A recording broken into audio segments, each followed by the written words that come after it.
I show speed ရွေးချယ်ပေးခဲ့တဲ့မယ်အသင်းရဲ့အကောင်းဆုံးကစားမ6ယောက်ပရိသတ်များအားလုံးပဲမင်္ဂလာပါများ Highlight မြန်မာ Sport ရဲ့ Facebook Page နဲ့ YouTube Channel ကနေပြန်လည်ကြိုလိုက်ပါတယ်။ I show speed ကတော့မယ်ကစားသမားတွေတဲကနေအကြီးကျယ်ဆုံးနဲ့အခမ်းအနားဆော့လို့သူယူဆထားတဲ့အကောင်းဆုံးကစားမ6ယောက်ကိုစစ်ထုတ်ရွေးချယ်ပေးသွားခဲ့ပါတယ်။ Online streamer Steam ဟာအများနဲ့တွဲတွေလုံးပြတက်လိရှိတာကြောင့်နာမည်ကြီးသလိုပရိသတ်တွေရဲ့ချစ်ခင်အားပေးမှုကိုလည်းရရှိထားသူပါ။ Speed ရွေးချယ်ပေးလိုက်တဲ့ကစားမ6ယောက်ထဲမှာဘယ်သူတွေပါဝင်ခဲ့တယ်လဲဆိုတာကိုကျွန်တော်တို့တစ်ချက်လောက်အတူတူလိုက်ကြည့်လိုက်အောင်ပါ။နံပါတ်1 Cristiano Ronaldo Speed ရွေးချယ်မယ်ဆိုရင်ဒါမျိုးကအဖြစ်တစ်ခုပါဝင်လာမယ်ဆိုတာတန်တရားကိုရှိနေစရာမလိုအပ်ပါဘူး။ Speed ဟာအချိန်တိုင်းအတွက် Ronaldo ကပဲကမ္ဘာအကောင်းဆုံးဘောလုံးမတစ်ယောက်လို့ခံယူထားသူဖြစ်ပါတယ်။ Ronaldo ကစားတဲ့ပွဲတွေဆိုရင်လည်း Ronaldo အမေလိုမျိုးကိုယ်တိုင်သွားရောက်အားပေးကြည့်ရှုလေရှိတဲ့ Speed ဟာ Ronaldo နဲ့ပတ်သက်သမျှအရာအလုံးကိုတန်ဖိုးထားသူပါ။ဘာပဲဖြစ်နေပါစေ Speed ဟာ Ronaldo ကိုပဲနောက်ဆုံးထွက်တဲ့အထိကာကွယ်သွားမယ့်လူစားမျိုးလည်းဖြစ်ပါတယ်။ Ronaldo ကဂုတ်တယောက်လို့ကျွန်တော်ထင်တယ်ဒါကိုအားလုံးသဘောတူကြလားမသိဘူးလူတိုင်းမှာတော့ကိုယ်စီအမြင်တွေရှိကြပါတယ်ဒါပေမဲ့ Ronaldo ကနံပါတ်1ဆိုတာခင်ဗျားတို့လက်ခံရကြလိမ့်မယ်လို့ Speed ကပြောပါတယ်နံပါတ်2 Lukaku Speed ကမန်ယူအသင်းရဲ့အကြီးကျယ်ဆုံးနဲ့အကောင်းဆုံးဘောလုံးမတွေကတယောက်ဖြစ် Lukaku ကိုထည့်သွင်းရေးချယ်ခဲ့ပါတယ်ဂျင်မဲကြီးကမန်ယူကို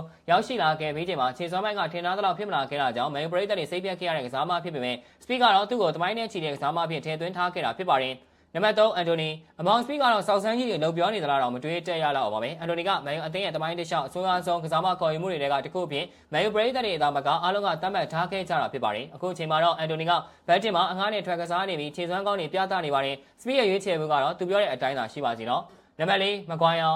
ကလည်းမန်ယူသင်းပရိသတ်တွေရဲ့အမုန်းတော်ခံကစားမအဖြစ်ရှိခဲ့မှုသူဖြစ်ပါတယ်လက်စတာကနေကမ္ဘာပြောင်းရွှေ့ခြင်းအများဆုံးနောက်ခံလူအဖြစ်ပေါင်တန်း80နဲ့မန်ယူအသင်းစီပြောင်းရွှေ့လာခဲ့ပေမဲ့မကွိုင်းယာကမန်ယူမှာထင်သားသလောက်လုံးမပြနိုင်ခဲ့တာကြောင့်ပရိသတ်တွေကပေါက်ကွဲခဲ့ကြပါတယ်အမိုင်းတွေကိုအများကြီးကျွလွန်တက်ပြီးကိုပြန်သွင်းနေရမှာလဲအားကောင်းတဲ့မကွိုင်းယာကနောက်ပိုင်းကာလတွေမှာတော့သူ့ကိုယ်သူပြန်ရှာတွေ့လာခဲ့ပါတယ်အခုဆိုရင်တော့ခေါင်းကြီးကတင်းကျင်သူတယောက်ဖြစ်နေခဲ့ပါပြီနံပါတ်5